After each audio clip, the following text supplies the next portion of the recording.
model. This webinar is part of ARC's second annual Fraud Awareness Month series, so thank you for joining us today. We've had 2 others already this week, so we really appreciate if you're a return guest to our webinar series. Hi, I'm Judy Howard with ARC, and with me here today I have Cornelius Hadding and Doug Nass, who are leading our revenue integrity team. They'll be able to answer any questions here directed to ARC, and so they are here to offer support. But most of all, I want to welcome our guest presenters from Ekata, which is Katie McGinn. She's the head of e-commerce practice, and she'll also be introducing a guest presenter that they have invited to join their webinar today from Momentum Travel. But before we get started, there is some housekeeping. We will be taking questions throughout the webinar this afternoon. Go over to the right-hand side of your computer to the control panel and type in any of those questions, and Katie and we'll try to get to as many of those as she can throughout the presentation. We'll save some to the end, and from those we don't get answered, we will certainly follow up directly. So without further ado, Katie, I'm going to turn it over to you to begin. Thank you so much, and thank you everybody for joining us. As Judy mentioned, I lead our e-commerce vertical here at Ekata, and I have the pleasure of co-presenting today with Yiwei from Momentum Travel. So before we jump into the content, though, I'd really like to introduce who we have joining us today. So Yiwei Cai is a data scientist at Momentum Travel Group. Just a little bit about Momentum Travel Group for those of you who may not be familiar with them. They are headquartered in Montreal, but they do have offices here in Seattle, Washington, where Yiwei and I are presenting today. You may be familiar with some of their sites. JustFly is operating in the US, and FlightHub operates in Canada. But despite the fact that they operate in these 2 countries, they do get bookings from all over the world. So you should expect to see these sites becoming more prevalent in other countries. So Yiwei today will be presenting to the audience here how he built Momentum's fraud model from scratch. And I actually had the pleasure of working with Yiwei when he was building that. So very exciting to see this come full circle. He's going to talk a bit today about why you should consider using machine learning for risk assessments in the travel industry. And because he already went through a lot of these challenges and roadblocks, he's going to talk about what those were and how he overcame them. So before I turn this over to Yiwei, though, I want to give a little bit more of an introduction on who I am as well. So my name is Katie McGinn, and I run our e-commerce practice at Ekata. For those of you who may not be familiar with Ekata, you may be more familiar with our former name, White Pages Pro. We just recently rebranded this year. So we are a global identity verification company, and we're headquartered in Seattle, Washington, but we have offices all over. We have an office in Amsterdam, and we are launching an office in Singapore later this year. We focus on risk management, and we span a lot of different industries, but we do work a lot in the travel industry, e-commerce, within the payments industry as well. And we work with customers like Alipay, Stripe, Airbnb, and including Momentum Travel as well. So with our over 1,700 companies that we work with, we really focus on how we can help our customers with risk assessment in machine learning and also within pre-auth workflows. So with that being said, I'm going to hand this over to Yiwei to start talking with you a bit more about Momentum and the fraud model. Thank you, Katie. I'm Yiwei. As just mentioned, I'm the data scientist here at Momentum Travel Group. We in fact just rebranded our name into FlightHub, but I mean, you can still call it Momentum Travel Group. That's been the name for years. I have a master's degree in operation research, and since my graduation, I've been working in the fraud industry for other companies, and now like Momentum Travel Group for like 2 to 3 years. So we have although our headquarters in Canada, Montreal, our fraud team is here based in Belleville, Washington, which is like 10 minutes drive from Seattle. So that includes the data science analytics team that supports the fraud team, because you definitely need like these kind of people, including the people be able to build the fraud model for the fraud team to prevent, fraud chargebacks and, modus operandi. If you know that term, that means like kind of organized crime attacks on our website. We have team members also in Montreal and Guangdong, that is in India, and we do have a 24/7 operation because we need to sell tickets like all day, and it cannot be stopped, which is one of the difficulty of like doing fraud operation in this industry. So let me talk about like why build a machine learning model, right? So talk about a little of history. In this office, we used to do what we call a rule-based system. If you are in a online travel industry, you may know the term. A rule-based system is basically like you have a lot of rules tied with each other in some way. Just for example, like if the ticket is above like $500, you go to the next rule, check, for example, when are they booking the ticket? Is it like 10 days or 15 days before the flight? So by building such rules, in fact, it can easily be hundreds to thousands of rules. You created a risk assessment system that can determine whether a customer you want to pass, you want to review, or you want to directly reject that transaction. But the problem with that kind of system is that it's really not easy to scale, and once you want to change one rule or add one rule, it's really, really hard to assess the true impact out of the change in the rule sets. Like we used to have thousands of rules, like dozens of rule sets, and every time we want to change one rule, that's a huge headache because you need to go through a lot of like statistical, analytical stuff, like in, for example, your SQL database to assess the impact. But most of the time, it's not even close to accurate. So I think that's the most important reason of like why you need a machine learning model to do that, because by using machine learning model, the most important thing is like it's way more accurate. It's like far better for a automation perspective, and it's very easy to be retrained and recalibrated to meet the needs of the business, especially, again, mentioning about the modus operandi. Again, modus operandi, or MO, is a organized crime attack, which are like fraudsters. They are targeting our website. A lot of time it's like very hard to detect or very hard to prevent, because you cannot like easily prevent them without hurting the good customer, which is customer friction. By building a machine learning model, it's very easy for the model to learn from certain organized behavior. It learns from behavior and prevent them from happening again. You sure need, like, for example, like people reviewing those, like to build up a, prevention procedure. But after they happen, if you already found out that's happening, by rebuilding a model with those information constructed into the model, it's like way easier than building a rule to prevent that, because how model can learn from all those like hundreds of thousands to millions of data and understand what the fraudsters are doing.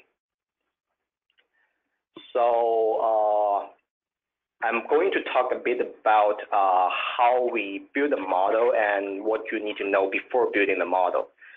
So first, you definitely still need a strong manual review process and team. Especially in our industry, the travel airline industry, it's still not possible. It's not possible to all rely on automation, because a lot of times what you will see is like the fraudster behavior may be not maybe even indistinguishable from good customer. All good customers, they are just providing pretty bad information to you. And one important thing is what we call social engineering, that you try to find for example, the relationship between the credit card holder and the passenger to find, their relationship and prove the transaction is good. So that's why you still need a strong manual review process and team to provide the accurate data. So then, while talking about the data, like if you are a data scientist, you know the importance of like sourcing, wrangling, and cleaning and processing the data. Also, you need to understand the feature you have and what you want to include into the model, and then you start doing the data cleaning, data training, and most importantly, you clean the data with consistent tagging. Why is it important? Because in travel airline industry, whether we approve or deny a transaction, that's some kind of human decision making. And when there's human decision making involved, there will always be errors and just mistakes being made. So or if when for example we tag, we label transaction, even when we deny a transaction, we try our best to give it a tag. For example, what's the reason of this being denied? And analysts can apply wrong tag on certain transactions. So that also means you need proper training for analysts, and you may sometimes need more experienced analysts to review transaction even after the decisions are made on transaction to make a way better a tagging, a data cleaning process for all your data. And that's important, very important for a model building process. And finally, definitely you need, again, hire a great data scientist, because that's how you get started with building a model. You need a person who knows the knowledge both in your business, which is very important, and then know how to create machine learning model for such kind of business. Okay, so next I'm going to talk about the building and testing process of the model.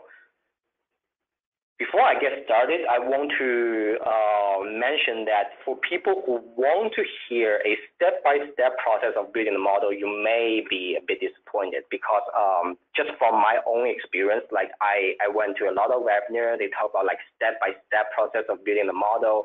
And I feel like that's something right now is just very easy for you to obtain on the web. So that's why I want to talk about something new, something different. So I want to more emphasize on the difficulty and roadblock and how we encounter and solve this problem specifically in the airline fraud industry with a machine learning model need to be built. So first of all, I want to talk just a brief explanation of for most of any business that need to use machine learning model, what the very general workflow is. So you can see the little picture under that. That is basically the most simple foundational process of how the model is built. First, you need the user to provide the data. You ingest the data, clean and transform the data, and build the model, test the model to do the hyperparameter turning, find the good parameter, and then predict. Or if you're like us, when you do the prediction and need to be in real time, you need to put it in your production server and do the prediction in real time. And during that, you definitely need to make sure of your data integrity, especially with your independent variable, which is the outcome for, in our case, whether you pass a transaction, deny a transaction, also the reason why you deny a transaction, or sometimes pass a transaction. That need to be consistent and not contaminated. Then you do the cross-validation, and you also choose a proper metric to match your KPI goal, which is also very important, because in a lot of times, it's not only about whether to pass or deny a transaction, it's also about to balance your exposure to fraud chargeback and customer friction. There's always a balance to be found. And in most cases, you definitely need to consider your KPI. For example, in our business, the review rate, which means the number of transactions pushed to the queue for analysts to review, and other KPI, for example, most obviously the chargeback you receive. That's the because in our business, when we receive a chargeback, we pay definitely we pay to the bank or the airline, because from their perspective, we are the customer. So when we pay those money, it's a pure loss to us, and so on, a lot of other KPIs. So I want to talk a bit about one of the difficulty, which is how you learn from the correct data. So one question, do you believe in the dependent variable you learn on? For, I think, other business, not the fraud industry, Like sometimes what you receive may be the fact, like the independent variable you want the model to learn on are the hard facts. But in a fraud industry, because how the independent variable is generated, it's not always a fact. For example, when a analyst denies a transaction, that's not really only because like it's a fraud. Like most of the time, 99% of the time, it's not that obvious. Okay, this is a straightforward fraudster. No, it's most of the time based on the analyst's experience, their instinct, and all the evidence on his or her hand to decide whether the transaction is fraud or not. That means there's definitely human decision involved in the prediction, the whole process. And when there's human decision involved, there will always be mistakes. So, which means there's no perfect examples. Even the variable you are learning on, that may not be perfect. So most of the time when we think about a transaction, if we receive a fraud chargeback, that means a customer initiated the chargeback through their bank, saying that transaction is not done by them. For example, their credit card got stolen, their information got breached, and someone used their credit card to book the booking. Even in that case, you need to consider the friendly fraud involved. There are customers doing fraud when they, for example, know each other, but they claim their credit card got stolen. Or there are cases when the customer just not happy with the service, but instead of communicating with the bank or our website, they just decide to charge back the whole ticket. And in a lot of situations, you don't know that. You have no source of knowing that. Even though the bank will send you a code, when the customer properly indicates what's really happening, but in a lot of circumstances, that's not the case. So that's very hard. Even when you receive a chargeback, that may not be the true indicator. Also, one very bad thing is once booking is denied, well, it will never end up being a chargeback. So you never know when you deny a transaction if it's truly a fraud or not. You just never know that. That means the data you let the model learning on may not even always be correct. So I want to talk about something called insults. So insult is defined as a booking made by the same customer came back allowed after being denied. That's a typical indicator of that the first transaction got denied. That usually most of the cases need to be approved, because generally speaking, when we look at the transactions, 99% of our transactions should be good. When you deny a transaction, but the next analyst allow the transaction, that usually means the next analyst found, for example, some evidence during social engineering, or when they talk with the bank and found the evidence that those customers are good. That means the first decision that deny made by the first analyst, most of the cases should be wrong, and that transaction, that customer should be good. So I have a process in the model that automatically turn those insults into positive. That means the transaction that should be passed by the model when cleaning the data for model building. That's one of the procedures that during the model building process to make sure the data integrity. I just mentioned the data integrity is very important, not only on the variable you learn from, but also the tag, the dependent variable you learn from. Definitely saying that the further investigation is preferred, but because we process a large amount of transactions every day, we definitely don't have the manpower to review any of these transactions, although we try our best to do so. So that's why there's an automatic process built into the model that will fix these decisions and automations and resolutions, not automations, to treat these transactions, the insult transaction, as good transaction instead of the first decision made by the analyst that they deny the transaction. So even though they're denied, we still treat it when building the model as good bookings. So again, although I'm talking about all these, but it may be different from business to business. So it's always important to take your business model and the actual KPI, the actual number in your business into account. In our business, it's the chargeback rate, approval rate, denial rate, review rate, all this. When you are facing the similar situation, you need to think about your company's business model, your company's KPI.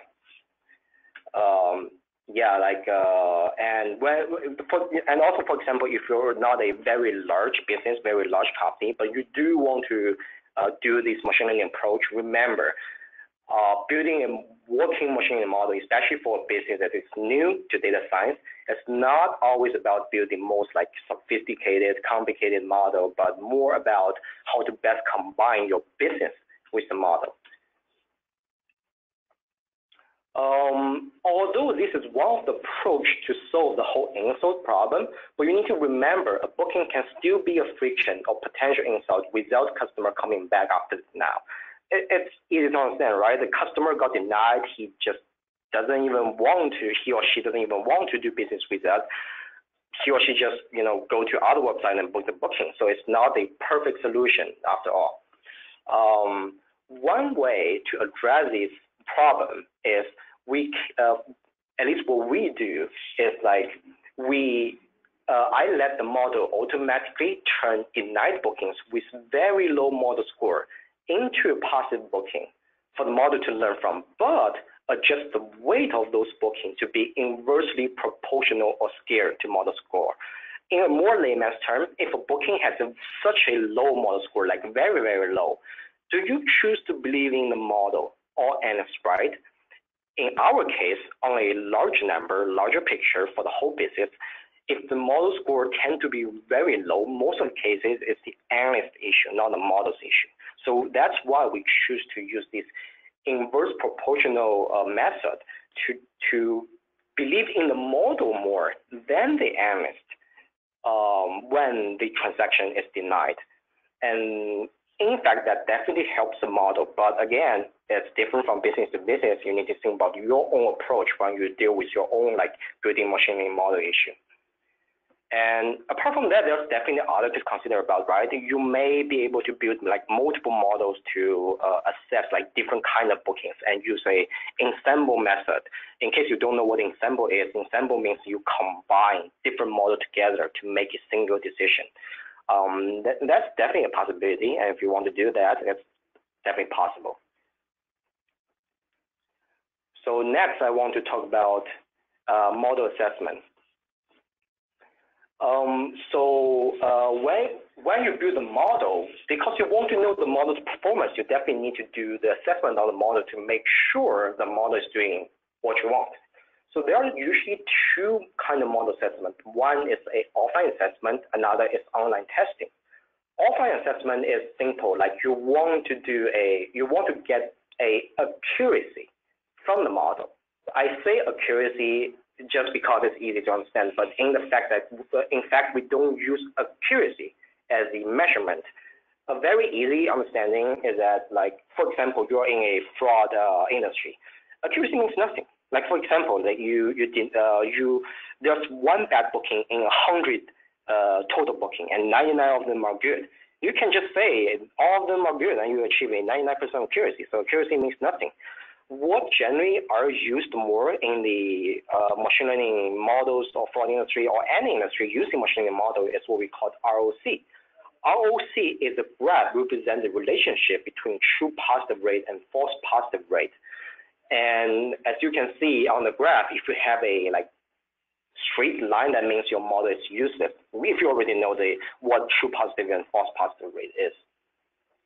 The AUC means area on the curve. That is the space, the volume under such a line. You usually want that number to be as large as possible. That's a general idea of how good your model is. Next, I want to talk about online testing. So you definitely heard a lot about A/B testing. That usually means, for example, you run 50% of the volume of your business through your historical model or historical system, and you run 50% of your transactions through a new model. Or better, you set up a control group, which means you set up this transaction to do no fraud assessment on. That's actually a better solution in the fraud industry because you have a benchmark. Like you're doing some experiment, right? You have a benchmark to know what truly is doing better compared to the control group, so you know the benchmark. Unfortunately, we cannot do that. That is because our profit margin is so low. Once we open a control group, which means you just expose your transaction towards fraudsters, that just doesn't work for us. We will lose a very large amount of money. But again, it depends on the industry, right? I definitely know, like some of my friends working in other industry related to fraud, they have way higher profit margin, or they work in an industry where there are only digital goods being, sold and, all that kind of stuff. And they're definitely affordable for them. So it depends. If you can do that, definitely go with that approach. If you're like us, what we do is like we do A/B testing, but instead of do it online, we let the ants review them after the transactions are already done by the current system and compare the performance between the current system. We see like the new, for example, the new model you want to implement or like push to production. It depends. If you have a high profit margin, definitely go with the proper A/B testing method. If you don't have a high enough profit margin, you can try to use the same method as us. Next page. I want to talk about like how we build our confusion matrix. So usually when we talk about the confusion matrix, it's more like the previous slide. You can see it's a matrix that represents your true positive, false positive, false negative, and true negative numbers. But because in terms of the model needs to make 3 decisions. First, approve. Second, review. Third, deny. What I came up with is a solution called a 3x2 confusion matrix.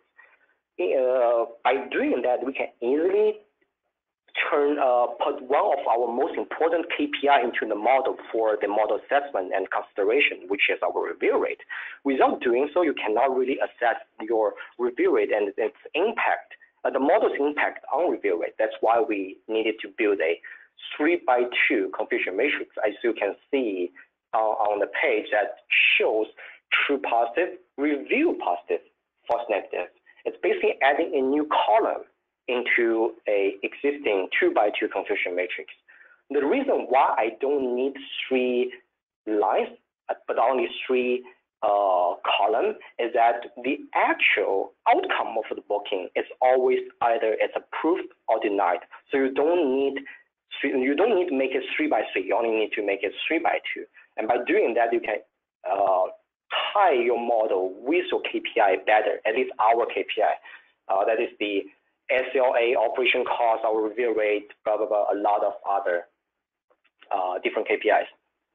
So it's the first approach, but then we need to think about how do we decide the threshold which classify the bookings into these 3 columns, right? Which is approve, review, or deny. Remember, the model outcome is a possibility. You classify your transaction based on the probability given by the model. But then it came to the question that how do you define those threshold? And I'm going to talking about like how we define the threshold. Okay, I didn't mention, but for our business we used XGBoost with a typical kind of boosted tree algorithm. And there are algorithms which purely produce a outcome of like true or false, right? But for this kind of algorithm, it produces a probability, which is perfect for us because we don't want a true or false decision. We want the probability, and we can make threshold to best implement that and try to match that with our KPI. But again, how do we define the threshold? In order to define the threshold, as I said, you need to take your KPI into consideration. Now it becomes more of a financial analysis instead of you're doing a model, pure model assessment using the model's numbers. Now you definitely need some of the financial number to support it. So in our case, there are 2 thresholds, which is the review threshold or the reject threshold, right? because there are so many variables in a financial analysis, we need to fix some numbers to better understand other numbers. So what here I do is I fix the reject threshold. The reason being reject threshold does not, by changing the reject threshold, you won't increase your chargeback rate because that's the threshold define what transaction you want to review or reject. What I do is I first fix the reject threshold based on the expected customer friction and the auto rejection rate. We have a general feeling about like what will be fall into the reject range. So by fixing the number, we can just like purely focus on the review threshold. Looking at the review threshold, we want to do a financial analysis on the whole 3x2 confusion matrix. What you can do now, because every number in the 3x2 confusion matrix will present the number of transactions fall into a certain category. Then you can assign the cost of each decision, each category in the confusion matrix to it. So for example, look at the graph below, the chart below. For a true positive booking, when you multiply it by the cost of true positive, that cost usually is none, because in this graph, we only consider about the operation cost by analyst and also the benefit or cost generated by allowing or denying a chargeback. When you automatically approve a transaction, there's no human involved, and they're all good transactions, there's no cost. And you can apply the same to all other categories. In this example, most of the numbers are fixed instead of one number, which is the cost of false positive. So false positive means a transaction is bad. We define it as bad, but the transaction is going to be approved by the model. So usually you will think, okay, the model made a mistake, right? But in our case, because like we do just so many transactions every day, you just don't know. It's totally possible that the analyst reject the transaction, deny transaction, and the customer never come back. So it never ends up being an insult. You don't know. When we let our more experienced analysts review those transactions, most of the time, they're good transactions. But we're doing a financial analysis on the model performance, so we need to define a multiplier of like potentially what's a possibility when the model approves a transaction already denied by analysts, they are fraud. And this is a number that we simply cannot fix. So in this case, what we do is we use both these, what I call a multiplier, and also the different threshold we can apply to the review threshold, and build what we call a unit net economic benefit graph. That is the graph you see right here. So now you can see on the x-axis, that's the threshold we can make for the review threshold. On the y-axis, that's the total number for all of the categories multiplied by all of the cost you just seen on the previous slide and divided by all the transactions you process in the sample. It means the unit net benefit you gain from process the transaction. And then I built multiple graphs because for every multiplier, I want to build a graph to see what's the best threshold I can set for different multiplier. Remember, the multiplier means the potential percentage of transactions that are fraud in the false positives. Again, I said because the false positive we receive are not always real false positives, so we need a multiplier to quantify that.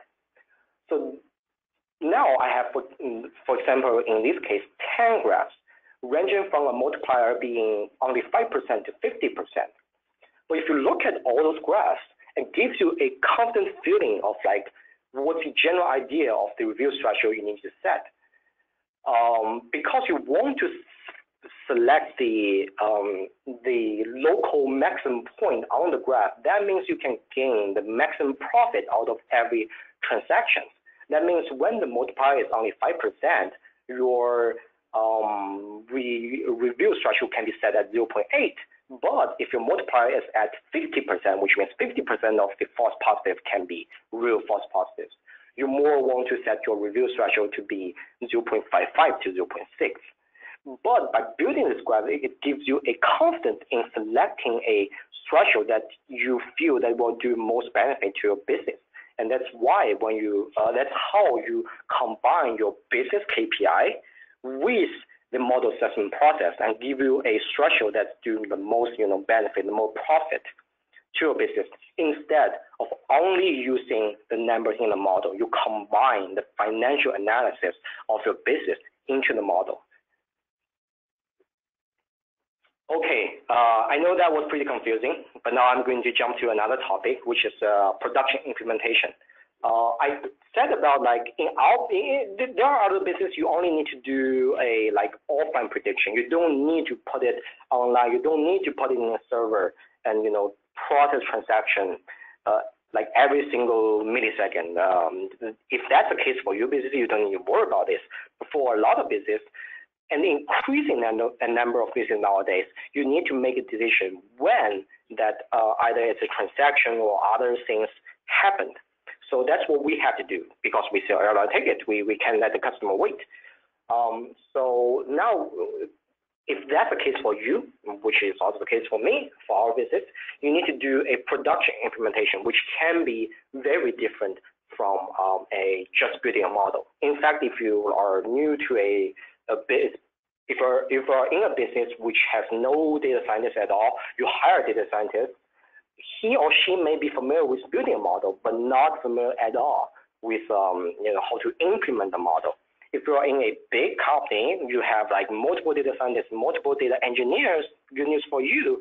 But if you only have one data scientist, he may need to consider about how to learn those data engineering stuff to put it into production. But I'm going to talk about how we build our model by only basically me and myself, because I also had no idea about this and I learned a lot by myself. You definitely can build a production model just by one data scientist, because nowadays there are so many new tools and new technology, open source technology for you to do that. So first of all, you need to streamline the process definitely. You have a model on your hand. Assume that you already completed all the model. You think the model is perfect to go.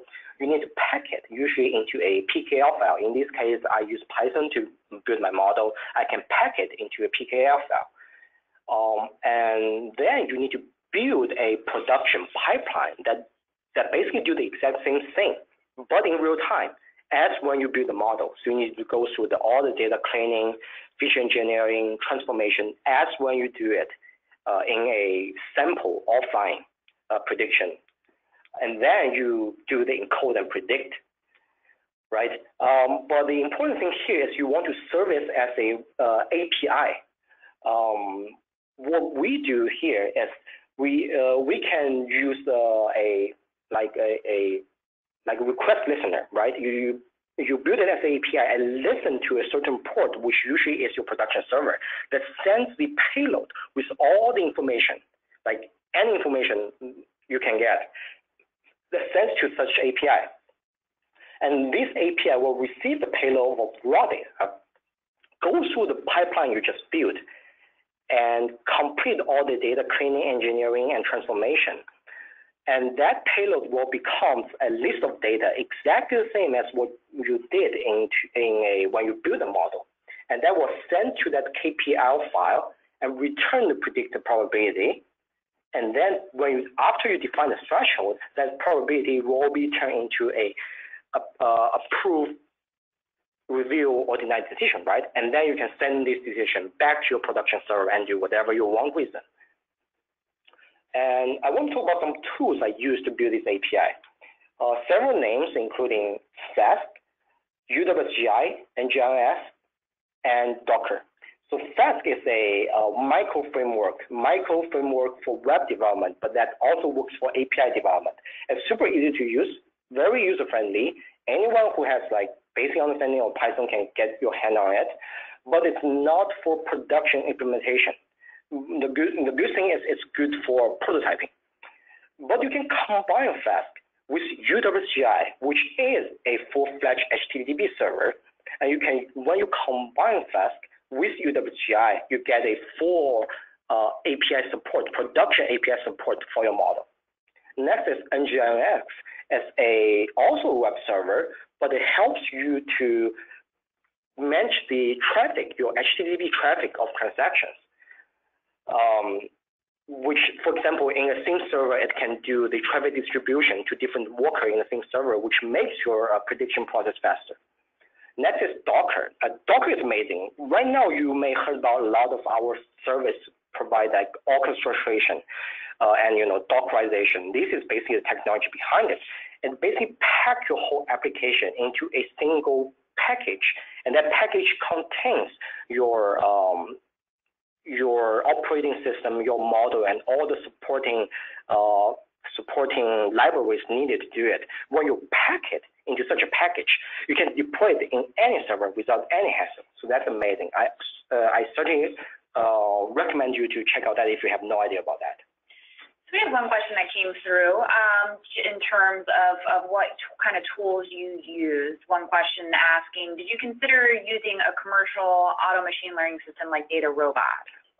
So I actually used DataRobot, but that's like a long time ago when I was in like graduate school. So DataRobot, I would say that's definitely a good idea, but you need to make the decision if you want to go full-fledged onto DataRobot. If you have the money and the support from executive team to go like just full out using DataRobot, then you can build every of your model, your service, and anything from scratch using DataRobot. The problem with using DataRobot is because as far as I remember, it uses its own like platform, its own like not language but like packages. So then you are isolated from the other open source libraries in the industry. So if you want to transfer from the existing whatever you're building to DataRobot, there may be a cost because you need to transfer everything, right? But if you're doing it from scratch and you have the support, you can do that, and you can definitely try it yourself. Great.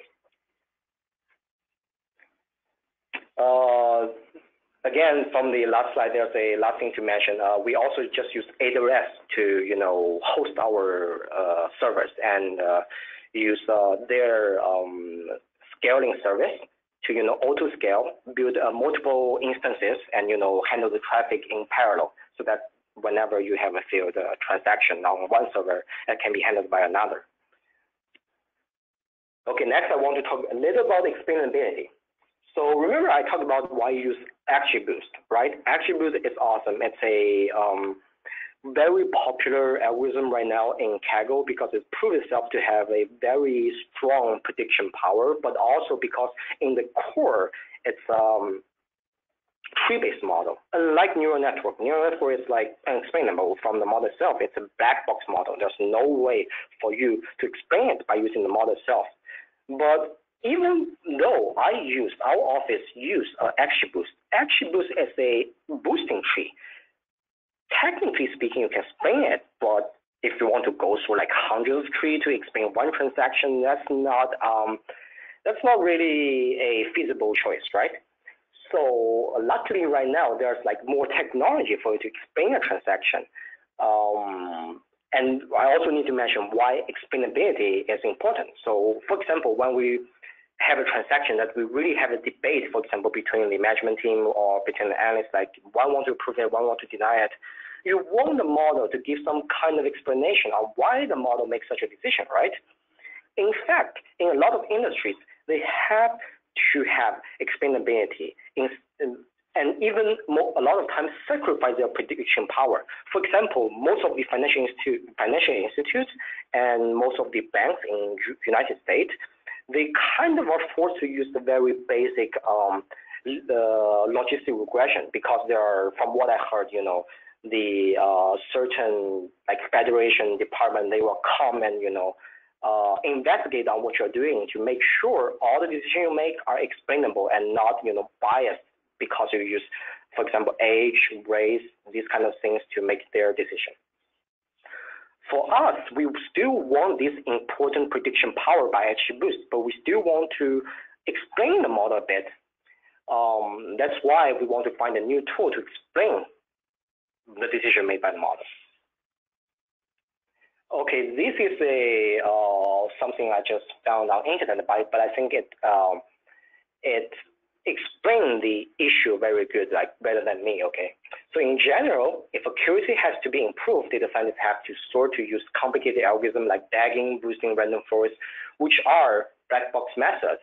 Well, they're not black box, but as I just explained, it's like not feasible for you to explain it, to be honest. On the other hand, in a business setting, simpler models that are more interpretable, like linear regression, logistic regression, decision trees, are used even if the predictions are less accurate. I just explained it, like for example, in banks industry. This situation has got to be changed. The trade-off between accuracy and interpretability is not acceptable. We need to find ways to use powerful black box algorithms, even if a business setting are still be able to explain the logic behind the prediction intuitively to a business user. With increased trust in predictions, organizations will deploy machine learning models more extensively within the enterprise. The question is, how do we build trust in machine learning models? So let me introduce something like, it's pretty new. I think the paper was published in 2015 or 2016, but it's called the LIME, Local Interpretable Model-Agnostic Explanation. Because it's model agnostic, you can use it in any algorithm, even if it's a black box algorithm. I won't explain the technical details, but because frankly speaking, I can explain it in full detail, okay? But again, it's amazing because you can apply it to any algorithm. For example, what you see right here is a picture used for a image classification algorithm.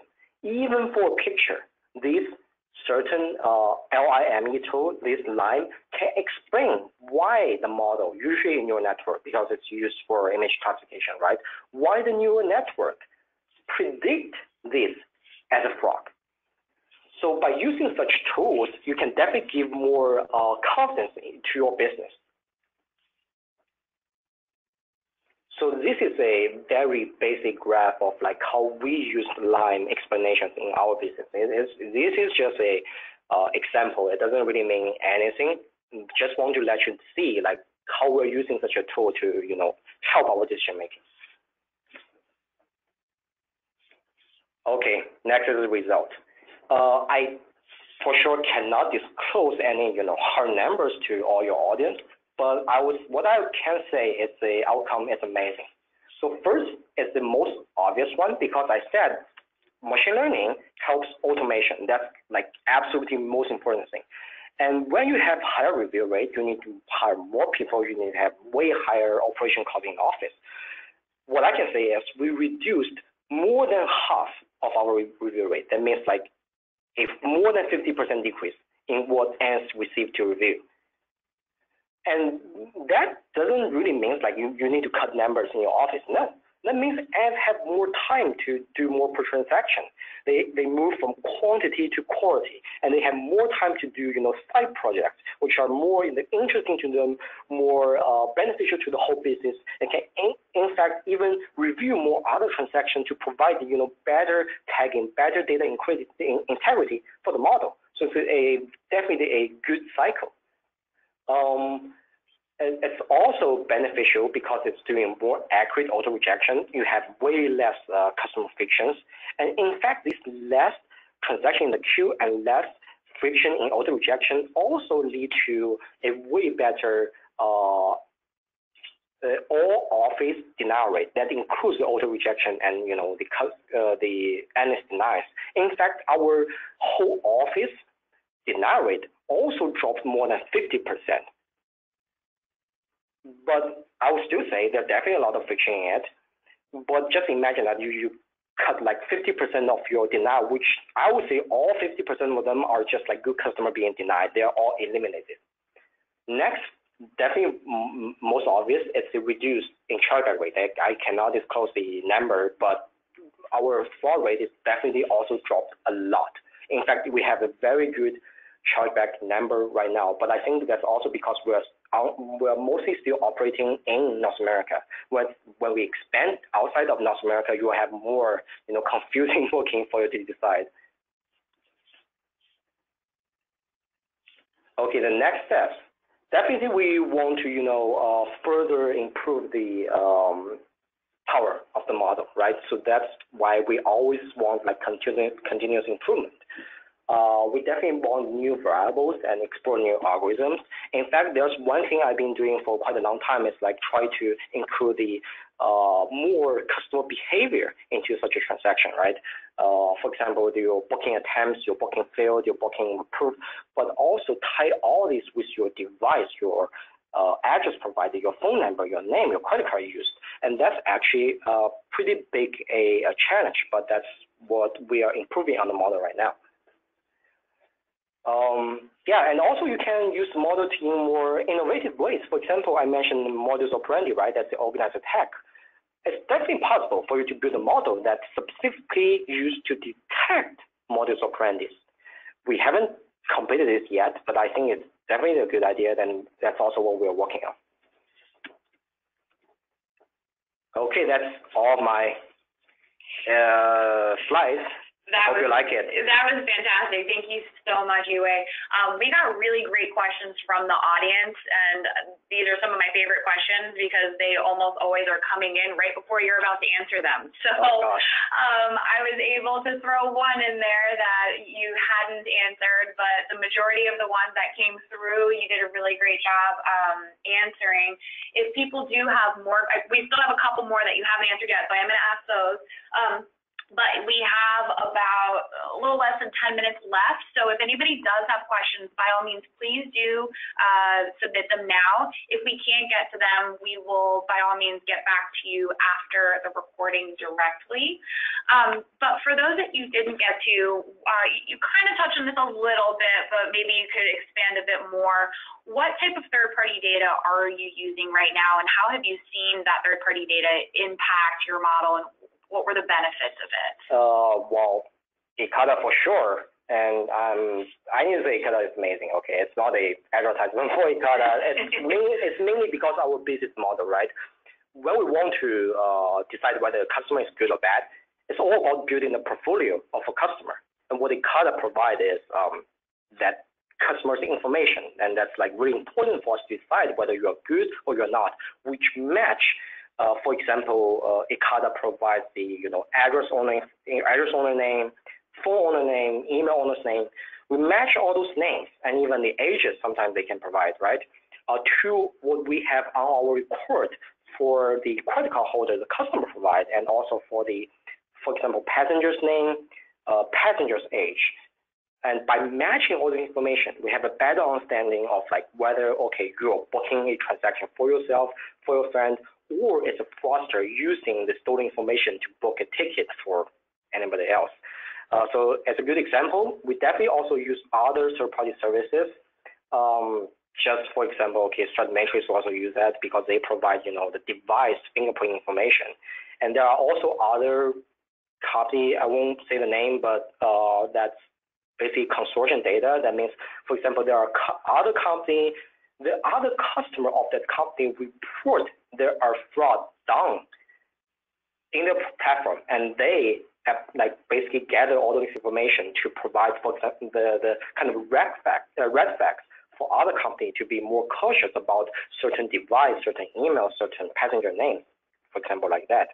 And in the case of Ekata, that definitely helps our model a lot, I would say, as I mentioned, because it's basically the core of our business. Great. Awesome. Another question that came through is, how do you ensure the stability of your model? What if the model fails to predict a transaction? What is the backup method? There's several different layers in this question, right? So one is like, how do we ensure the stability? So so far we've been pretty good on stability. Like we use the Amazon Web Service. I mean, it's super popular. Why not, right?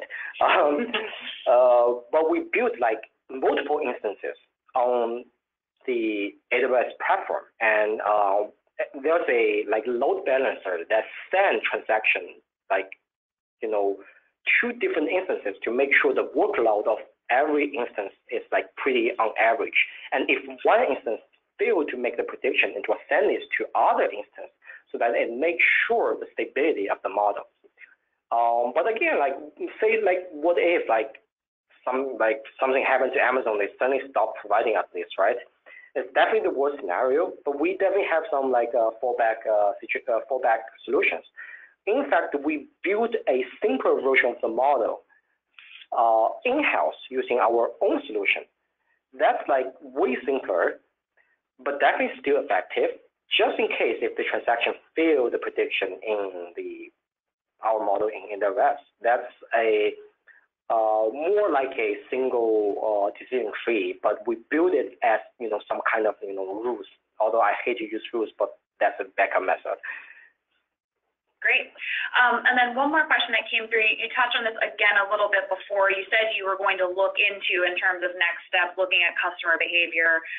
But how are you handling customer behavior right now? Okay, so it's a bit tricky because customer behavior mostly comes in as very sparse data. Like sometimes it's hard to even transfer them into data. Like for example, like we want a more diverse information on the transaction coming in, like how often do they book booking, or like do they wait like 9 months to book their second booking, or like the combination between these certain email and, for example, its device, or even credit card with a device, like do they ever appear in our system, or they appear but got denied or approved? That's approved because of what, or denied because of what, right? In a lot of cases, it's actually either true or false information, or a simple number between like 0 to 10, right? And a lot of other number will be 0. You imagine a table full of this data, there will be a bunch of this kind of data being 0. That's in terms of machine learning, this industry, that's what we call sparse data.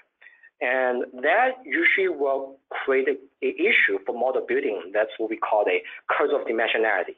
So that's when you have tons of like very sparse data I just mentioned, and the model cannot do very well on this data because there's just like way many 0 in this data.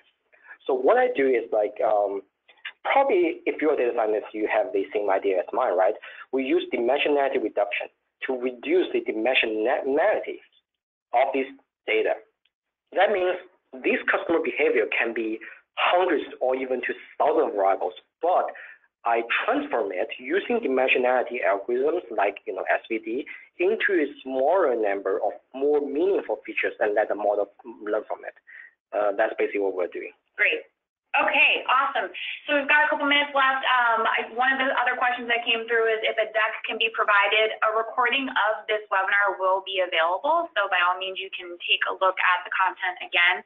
But also we have our contact information here, so if you want to ask any questions directly, please do email Yiwei or myself. Also, Ekata will be at the IATA conference next week. We'll be at booth 21B. So if you'll be there, please do come by and say hi. We'd love to meet you in person. Thank you so much, Yiwei. Really appreciate it. Thank you. Great to talk with you again here in front of our audience. And I'll pass this back over to Judy. Yeah, great. Thank you, Katie, and thank you, Ray. This was an awesome presentation and chock full of a lot of great, valuable information.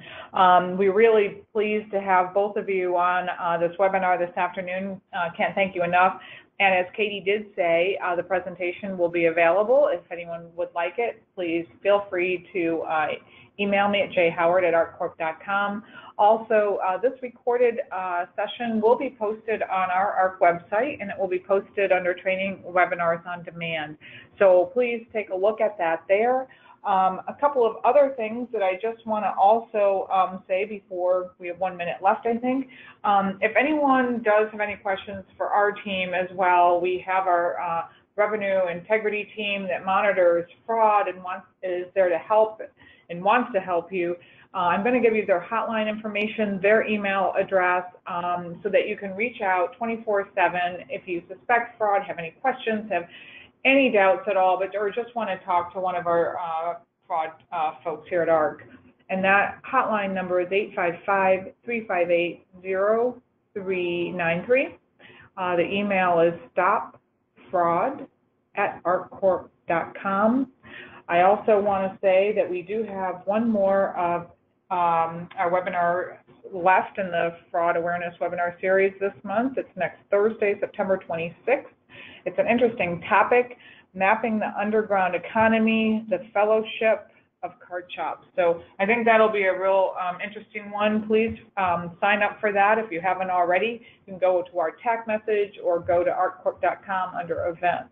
But Katie, anything in closing, any last remarks at all?